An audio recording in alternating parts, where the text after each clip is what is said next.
going to also get into a perception fatigue. And that is where you're looking at your screen and you just don't know what is real and what is not. Wow. New season, new energy, realer, rawer, more powerful than ever. This season, we're pulling back the curtain on what it truly means to lead with purpose, live with grace, and keep going when life tries to knock you off course. We're diving into the leadership that transforms lives. I'm Kelley Cornish, and this is Life and Leadership Unplugged. Hello, and welcome to Life and Leadership Unplugged with Kelley Cornish. This is the TD Jakes Foundation podcast, and we are so excited that you have decided to join us for yet another episode that I guarantee you will be so very exciting. It is my pleasure to introduce actually a new friend of mine, a new friend of the foundation. She has literally helped change the trajectory of some of the work that we're doing. Some of you may have been exposed to it, but we're going to talk a little bit more about it.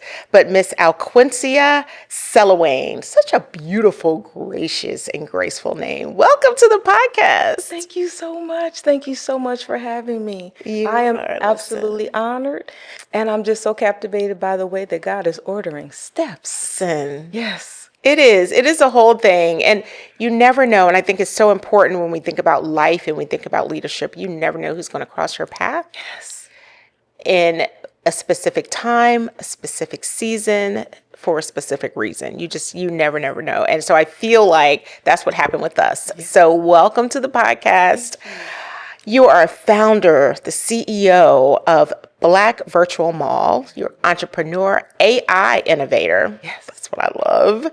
And business strategist. And so that is a lot for someone as just, gracious as you are. You look at you, be like, there's a lot. I'm looking at you like there's a lot inside of this person. So I always like to start off with just kind of getting to know the guests a little bit. So tell us a little bit about, oh my gosh, you built this groundbreaking experience called the Black Virtual Mall.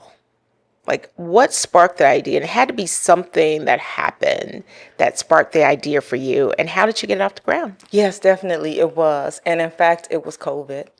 And so during COVID, during the shutdown, 40% of Black-owned businesses had shuttered. And so when I thought about us and how we typically do business, especially those that are outside, small mom and pops, knowing that they had to now enter this digital marketplace, I knew that was going to be a challenge. And so instead of always trying to force them to acquiesce, I said, let me do what was traditional, which was giving a lot of foot traffic to small businesses, and that was the mall, right? So I said, let's go with that format, but I'll make the digital version of it. And I wanted something that felt different. So most marketplaces, they're like product centric. So you'll go there and you see the product. I wanted something that felt like the traditional mall. And so the outer shell of it was definitely the mall. And then we had the food court and the movie theater, things that you knew about. And so I said, it's so much easier to just onboard them. And then I do the heavy lifting. Wow. And so literally, when you think about COVID, and by God's grace, we're on the other side of that, but in the moment, it allowed for fear, but it also allowed for creativity. Yes. And it sounds like you took that path around creativity. And so kudos to you. But in that, this whole conversation around AI, and that's literally, we'll jump into that. You've also become a very trusted voice in the AI space, helping entrepreneurs, starting with this, integrate it into their businesses, which is so crucial. And I'm really just getting my head around how to integrate it into day-to-day work. How are you seeing AI change the way people build, market, and grow as the technology is just expanding rapidly? Right. It's moving so fast. Yeah. And so we're used to revolutions. We've had the Industrial Revolution, right? And we've had the technical revolution, for first in the, I would say the dot-com bubble. And this is just a little bit different because this one, typically it's like software or hardware. So during the Industrial Revolution, there were, tools and things like that. And then computers came along. This is both. And so for the first time, we're allowed the opportunity to use advanced tools that we've seen. We've been around them for ages, but we're getting access to those things. And so of course that has the up and the down. Right. And so for us, it's making life a lot easier, right? So there's so many different things that you can now cost effectively do that you just could not do before.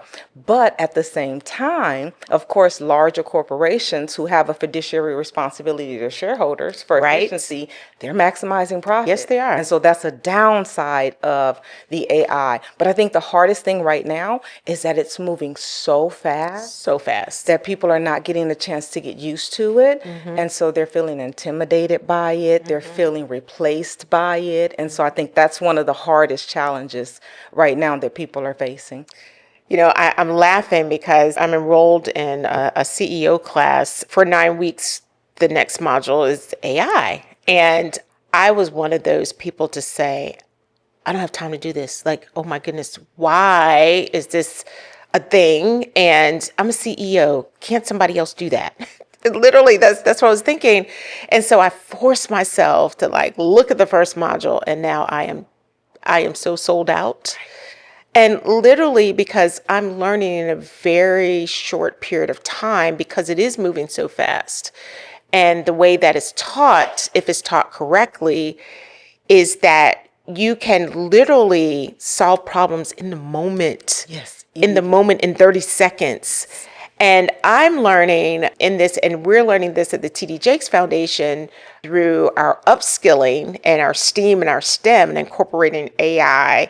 And I will say for the kids, it's nothing. They just roll with it. Right. They just roll with it because it's in their everyday hands. But as adults, you know, we're late adopters and adapters to this. And so I commend you on what you're doing in this space. And so how have you seen AI change over the past 2 years? Over the past 2 years, Yes. I would say definitely one is the speed and the access. That has been the quickest change. So the tools that we were imagining, they're here. Yes. Right? So one is definitely that. So the speed and the access in which you're able to do things. So I would also say the user interfaces have changed. So before there would be layers of code or there were some things that you had to learn. Now everything is so voice command that you can just speak to it just right. So many people are saying learn coding, but they're like actually just learn English because you can just talk to it and get everything done that you need. Of course, the imagery. The image. Yeah, remember Will Smith and the spaghetti? Yes, right? yes, So now we're yes. actually at that point. Or people saying, oh, you can always tell because you can tell the fingers. They've solved for that. Right. And so those things, I think they're moving so quickly now. And so one of the things that is kind of alarming, I just posted about this, is that I think we're going to also get into a perception fatigue. And that is where you're looking at your screen and you just don't know what is real and what is not. Wow. Wow, that is so interesting. It reminds me, I was watching a television show and it was a case about, you know, something that happened and it literally had placed this guy in a place that he said he wasn't.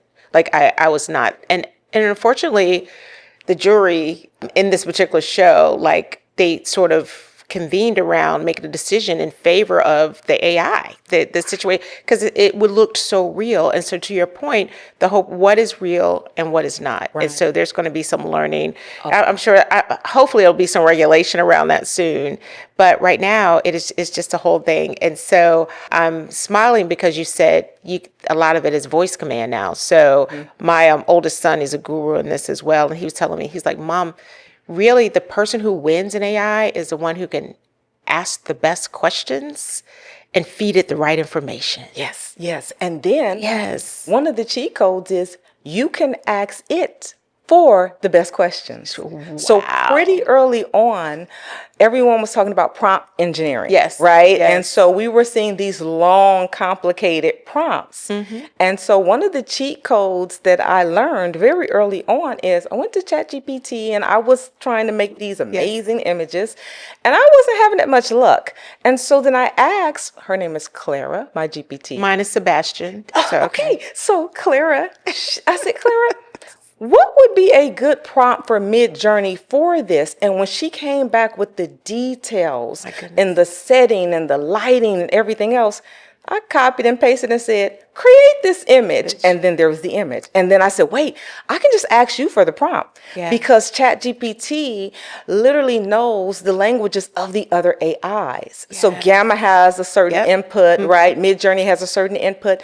But Chat, if you ask it, create a prompt for that. Wow. We don't even have to really think about the prompts anymore. And I do, and I see it as a gift. And I'm going a little deep on this because at the TD Jakes Foundation, as we're thinking about upskilling, there is such a huge fear around AI. And I'm hoping that we can help eliminate some of that fear because I see it, I'm just a glass half full type person.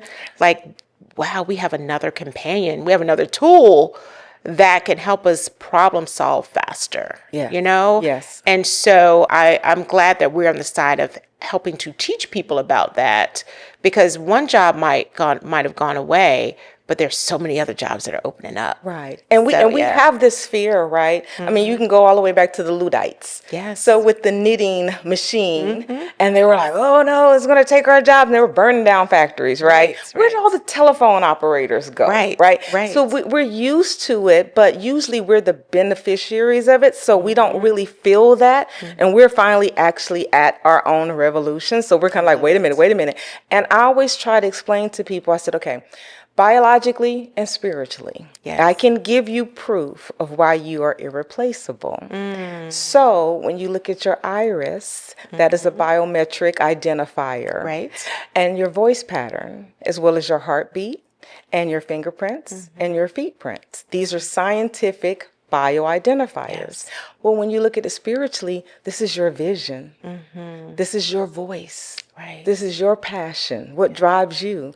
This is your touch. And those feet print, that's your journey. That's your You journey. are a one of that. one. Yes. You are a one of one. So Yes. you are irreplaceable. So one of the things that I do encourage people to do is adapt to AI, but don't forget your human uniqueness. Bring in that part of you, and that'll keep you protected against just being copied and pasted. Yeah, I love that. I love that.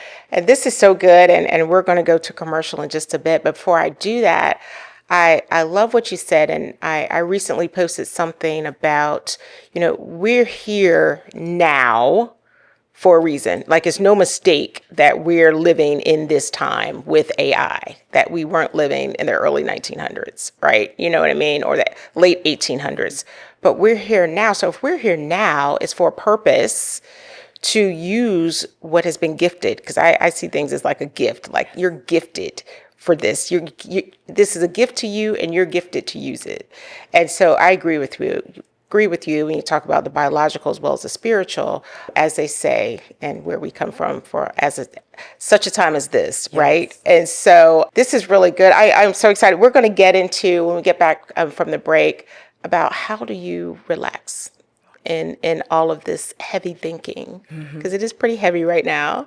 So, but we're going to go to a commercial. So please stay with us. This is Life and Leadership Unplugged. If you're just tuning in with us, I'm Kelley Cornish, and this is the podcast of the TD Jakes Foundation. We'll be right back.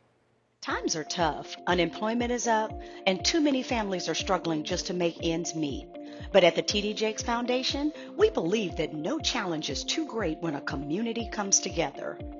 We're empowering people with education, workforce training, and access to opportunity. And today, you can become a part of that change. It only takes $5. That's $5 to make an impact, $5 and tag 5 friends to help open doors for someone's future. And thanks to Wells Fargo, the first $1 million raised will be doubled. That's right, your $5 instantly becomes $10 of impact. Join the Power of 5 by texting Power of 5 to 53555. Together, we can change lives. And welcome back to Life and Leadership Unplugged with Kelley Cornish. I am Kelley Cornish, and I'm excited to be here. This is the podcast of the TD Jakes Foundation, and we are back. We are back with amazing conversation. Didn't know it was going to take the role, the turn around AI, but it has. And Miss Alquincia Selolwane is joining us, and welcome back. Thank you. Welcome. Thank you. You're welcome to you too. Yes, thank you. Yes. It's good to be back as well. Alquincia is the founder and CEO of the Black Virtual Mall. She's an entrepreneur, AI innovator, and business strategist. And so we learned during the first segment that you are just a creator and you're an innovator and you give hope and you have vision. So in that, and that takes energy. Yes, it does. So I have to ask the question, when we look at the unplugged part of this podcast, how do you unplug? Do you know? Okay, so you said we can be honest. We can be honest. Okay. That was the most challenging thing and question that has come into my life lately. Really? And so I had to really spend some time on this. Yes, because I would see the aesthetics of self-care. And I bought the yoga mat and, I did all these things and the yoga mat wound up being a runner next to my bedroom. I never used it. Right. And so I was like, okay, do I get into yoga and tea and do I get a sound bowl and, all these things. And I just said none of these things, I just didn't like it. And so I realized the more that was being forced and people were saying, you need self-care, you need time, I realized why my self-care looks different. So my self-care is sitting in front of the television with YouTube, researching documentaries with a remote in my pajamas. I love it. My self-care is my chef, world-renowned, amazing Uber Eats. Uber Eats. Yes. Uber Eats. Uber Eats. Yes. I have not cooked in years. That is self-care for me, right?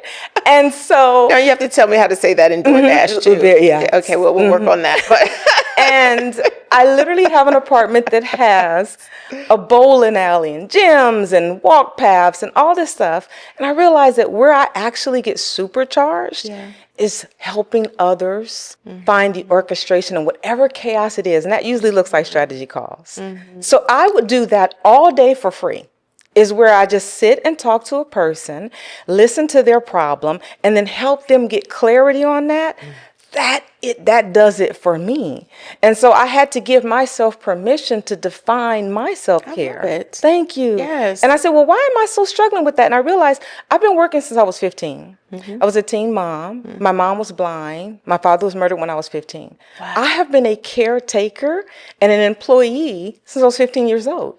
So work was always work. It was utility. I'd never found that, how people say, oh, I want to be a lawyer. And I never had that. Work was just function. Now, I always found purpose in the job, but I never felt the job was my purpose. And so then when I actually became an entrepreneur, for the first time, I'm enjoying work. Wow. And I had to give myself permission to be myopic. I had to give myself permission to say, this is all I want to do. I just want to work. Right. And I stay at home in my pajamas and I have to go fly here and there. And that's when I get dressed and stuff. Yes. But my life is really relaxed for me. I love that. And what I love about this, and, we're in the second season of this, listening to leaders on what unplugging means to them.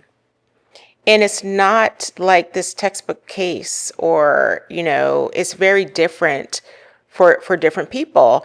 And the same for me. I love that you say that because I didn't realize a couple of things. I love to work too. And I think it's because I've always chosen meaningful work.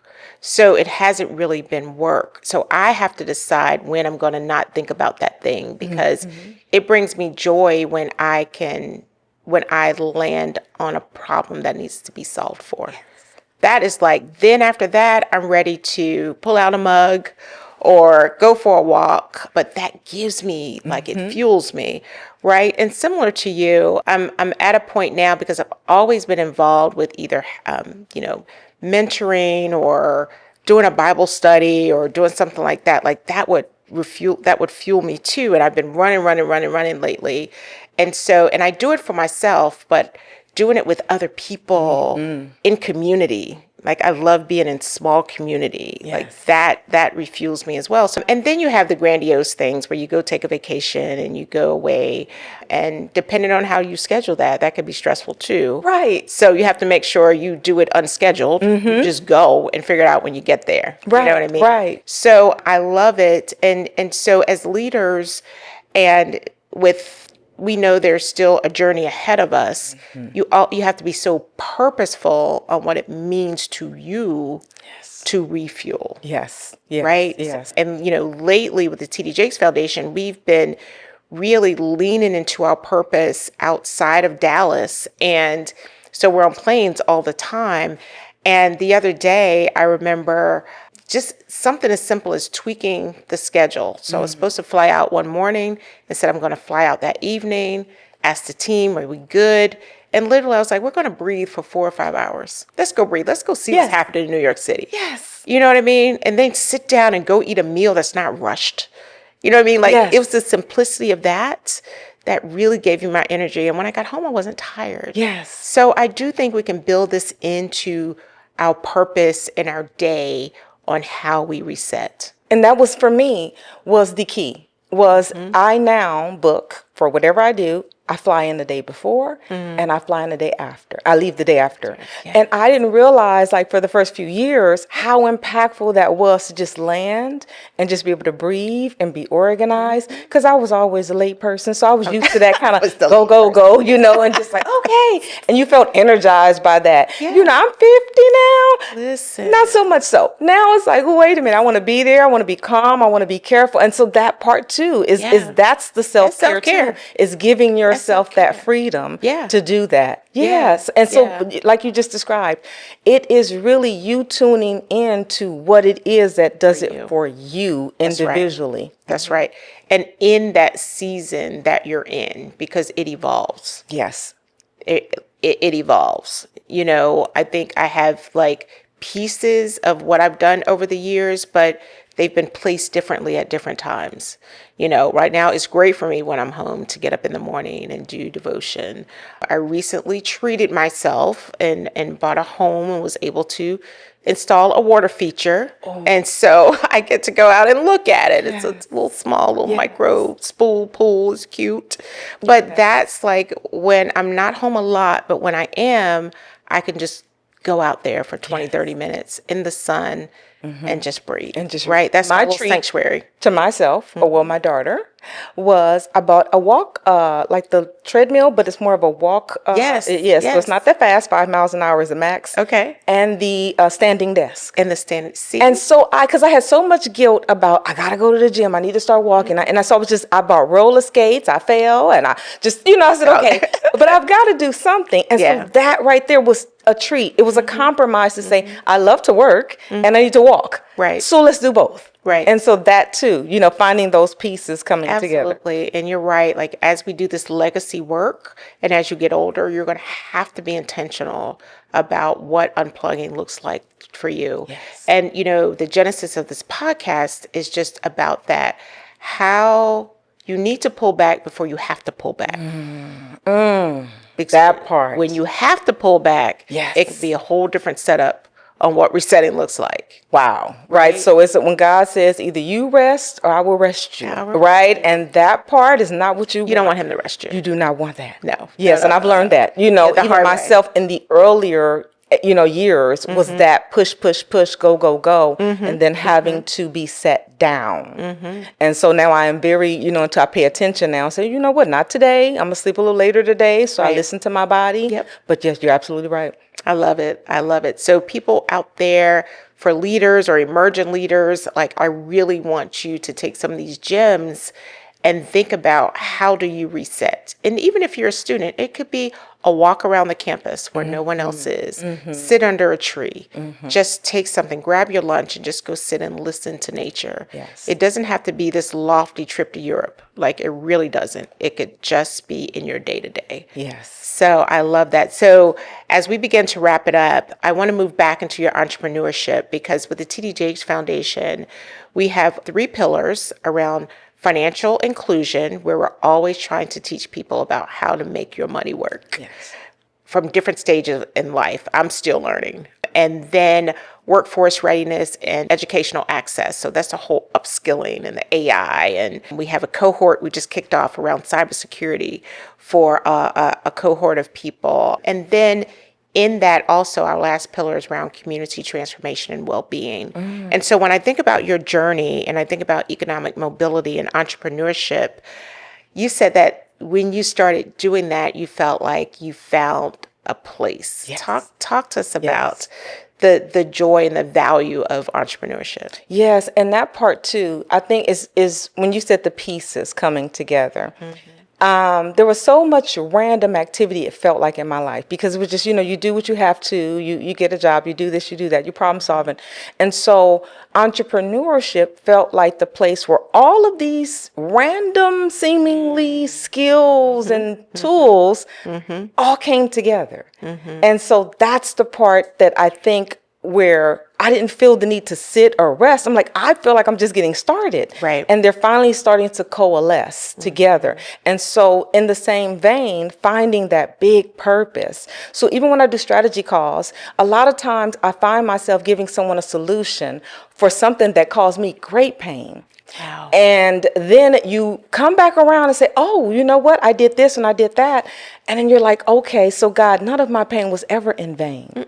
Sometimes it was for someone else. It was a That's right. language that I needed to right. learn. That's right. So that when this person came across, I could speak to them. And so now even myself finding that bigger purpose, like you guys are doing, is so much alignment. So I've even decided, how am I going to help with this AI problem and the job problem? Yes. And so many pieces that I've done have come together to now I'm creating the Small Business Workforce Bureau. Oh, wow. And what I want to solve for is that, again, as the larger corporations are going to downsize, there is an opportunity for all of these displaced workers who may not be able to upskill. And I see that in small businesses. Yes. So 86% of all small-owned businesses are sole proprietors, single-owned and operated. Yes. I feel if we help to strengthen the small businesses, because when you give them AI, they actually grow. So if we can strengthen them to hire 1 to 3 employees and help those the employees to find a new home with their current skill set, right? Imagine we could actually if just 10% hired one, that would be 7 million jobs. amazing. If just 10% of small business owners hired one person, that would be an additional 7 million jobs. And so that's what I want to focus on. And I have my pillars too, how that happens. yes. But that is to me my ultimate purpose. That's my 10-year plan. That is amazing. I feel like there's something in there called +1. Yes. Isn't it? Yes. That's so good. I love that. it. Thank you. It's like the mug thing. Yes, It's like, yes, hey, yes. we're exchanging. I love it. I love it. I love mugs. Yes. She has a great idea of +1. +1. Listen, that. that is so good. I want to go back to something as we begin to wrap up. You said you find yourself, and really your strategy sessions almost sound like counseling in a way. And you find yourself sharing with people something that you went through. And I always say that when we go through things, we realize, especially from a faith perspective, that it's not for us, it's for someone else, that we're just being used as that vessel Yes. for it to come through so it can go to someone else. Yes. And that's how that has allowed me to properly tolerate some of the pain Yes. that I have to go through, right? Because I'm like, God, it's not for me. And I heard someone say years ago, and I'm sure it came from somewhere, that God is always preparing you for your next assignment. Yes. So whatever that pain was is preparing you, or the good, bad, and the ugly, for what he is preparing for you to do next. Yes. And so everything you went through to get to where you are now, and now you have this vision and this deep knowledge around AI, you were being prepared for it. And so I'm excited that you're in this season. We've seen the fruits. We're part of on the harvest side of some of the incredible work that you do, and helping us move from a regular online platform to something now that thousands can tune into. Yes. So we thank you for that and your partnership there. And so my last question before I move into my hope for you is, what do you hope your story teaches other entrepreneurs about building boldly, embracing innovation, and protecting their peace along the way? I think that one, I love to listen to, there's one podcast that I love, it's called Founders. Founders. Ooh. Yes, and so the author of it, he has a goal to read 1,000 autobiographies of founders. Oh, wow. And so I think he's up to about 405, I think Okay. now. And so he can reference back to others' journeys. And so listening to those has been so instrumental in helping you, like you said, carve out your own journey and figuring out, why did I have to go through this? Or why was this so hard? When you hear it in totality, you see the ebbs and the flows. And so none of the pain is in vain, right? My best friend told me that when you see God, you will see the orchestration of your chaos. Ooh. And sometimes that's not just about you. You know, I always give a referral to, you know how many people had to die from mushrooms before we could know which mushrooms to eat? We could just go in the grocery store, right? That's right. We just pick That's a mushroom. right. But so many people That's right. had to die. Well, sometimes we got to eat a little mushroom. And we have to share the results for the people coming. So I think about how many people's journeys that I watch and I study that have greatly benefited me to keep going or to say, okay, I'm not crazy. Right. So you don't have to have it all together. No. Oh, so sometimes you can go up and then go down. That's right. And then go back up again. That's right. And then pivot. And then, and it still all makes sense at the end. That's Oh, right. thank you for sharing that journey, but thank you for going through it. And so for anyone listening, do not think that it's supposed to be one linear path. Be prepared to share it for the person coming after you. That would be the greatest one. And enjoy it. It's never supposed to be that easy. It's not. It's not. It's not. But you're right. It's not supposed to be that easy, and people have to keep that in mind, because I think other parts of the world, whether it's through social media and others, they make it look like it's supposed to be easy. Don't believe that hype at all, because it is not. It's by design, not supposed to be easy, but it's supposed to be meaningful and fruitful, you know, and purposeful for someone else. And so with that, this brings us to the end of our podcast, and I cannot believe that the session is over already. And so I mentioned earlier that during our prep time that I love to end the podcast with a hope, my hope for you. And so I'm going to share, Alquincia, my hope for you. My hope for you is that you continue to be that light and truly this dark world, because it's a lot of what people are hearing or seeing right now is really dark, but you bring a light, and you bring that within the form of just really thinking about AI differently, thinking about what's possible, and thinking about how people can believe in who they are through entrepreneurship. And it is a journey that many try and very few are successful in. And so, but I think that with your knowledge, with your history, and just with the energy you bring to innovation, you will continue to be that beacon of light and beacon of hope for those who are just thinking about it or in it and just a bit fatigued. But they can look at you and say, I can keep going on. So my hope for you is that you know that you are an inspiration in that space and continue to do what you do. Oh, I received that. Thank you, thank you. And that has been one of the hardest things, is that warning, but then also always trying to show people that there is a solution to every problem. There is. So I received that. And so my turn. So my hope for you, it harkens back to the day we met. I thought that I was just meeting a staff member, not just a staff member, but, you know, a fellow staff member. And you listened to me so attentively, and you were just, and I said, okay, and who are you? And then you told me, oh, I'm the president. And I was just awestruck. And you said, no, I never lead with that. And in that moment, I wanted you to, I didn't have it in me to tell you then at the moment, of course, because I was still shocked. But I want you to know, my hope for you is that you continue being that person who sees the beauty in other people, because we're already looking, as soon as we understand who you are and what you do, we're already in awe, right? We're already so proud. but the fact that you see me, Wow. that is life-changing, because sometimes we don't know our worth. We may have skills and we have made talents, but we don't know that someone who is so magnanimous actually sees our value. So I would ask that you please continue to see that in others, because it is absolutely tremendous. And by doing so, that, in my opinion, it adds to your light. Thank you. Because not everyone can see, right? Beauty is in the eye of the beholder, and you have that ability. And I can tell from your team and how everybody speaks to you that you help them to continue. So thank you. Well, thank you. Oh my gosh, I have chills. This has been incredible. And more to come. We'll have to bring you back. I would love for you to come back as we continue to evolve, as you continue to evolve in this massive new world of AI and as technology evolves. And so we need people like you that's in it every day to help us normalize it and operationalize it to do what we do.